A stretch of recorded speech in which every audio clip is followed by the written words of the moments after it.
Hi, in this video, I am going to talk about the Scala case classes. Case classes are like normal or regular classes, but with few key differences. Um, so let's say you want to create some kind of immutable data, then you can use Scala case class. Scala case classes are very useful in pattern matching.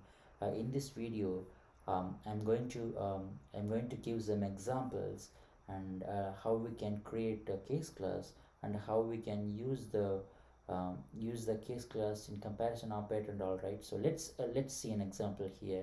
So here, if you want to create a case class, you just need to use case class keyword here. So here we have a book case class, and it has ISBN field in it, and this is a string type. And like when you create a case class, the fields are always val type, so the fields are like constants. So once you set the value, then you can't change it. So the next thing is, let's create an object of this case class here. So normally we always use new keyword, but it's a case class, so you don't need to use new keyword. Instead, you can simply use the case class name, and then passing the value here. So since we have only one field here, that's why I'm just passing this one, passing the string value as is. And if you have more fields, then you can provide named arguments here. You can always use named arguments and the corresponding value for that field. So here, um, Scala, for case class, Scala provides an apply method by default. So if you just use this one like this is not like without new keyword. The Scala always invokes the apply method. Apply method takes care of all the object construction and everything. So this is simple way of creating an instance of case class. Let's see an example for other cases. Here we have a case class message, and it has three fields, and you create an object of this case class message, and then you want to get the center value here. Here we have not defined here we have not defined any getter and setter method, but case because for case class everything would be provided by automatically, so you don't need to define all those things by yourself. So if you just look at this, if you just want to print the center value, you can just simply invoke the provide that you can simply have that field name, and it will always invokes the header method, and then it will always get the actual value of this variable. But the only one thing is, if you want to change that variable, then you can't do it, because as I said earlier,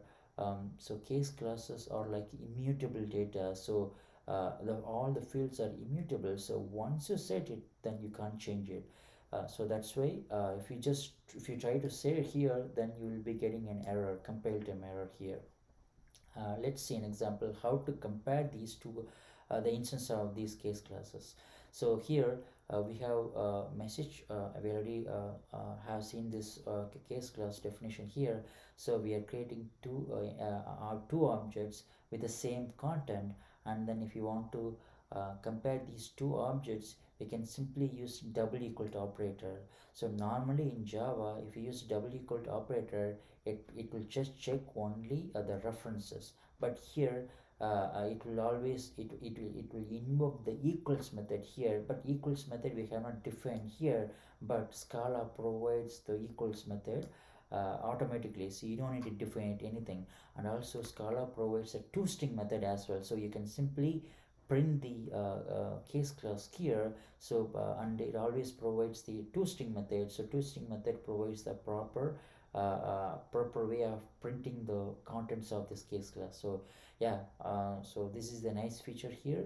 And if you want to, we have another feature called copying here. So here, if you want to create another object, but if you want to copy the field definitions from other from some other objects means, then we can simply use a copy method here. So we have a message for, and we want to create message by, but we want to make use of the few of the fields from the message for means, we can simply invoke the copy method on this object, and then you can use the message for value, and also you can simply provide your own value as well. So this copy method is going to copy all the fields from this message for object, but also you have the option to change the variable during the copy operation as well.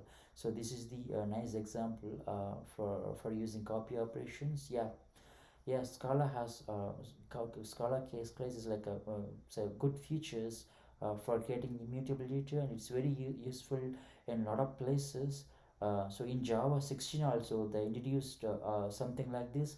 So record. So if you are not familiar with those features, record class is the same as Scala case class. I already created a video about Java 16 record class.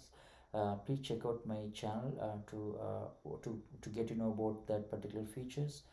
Thank you.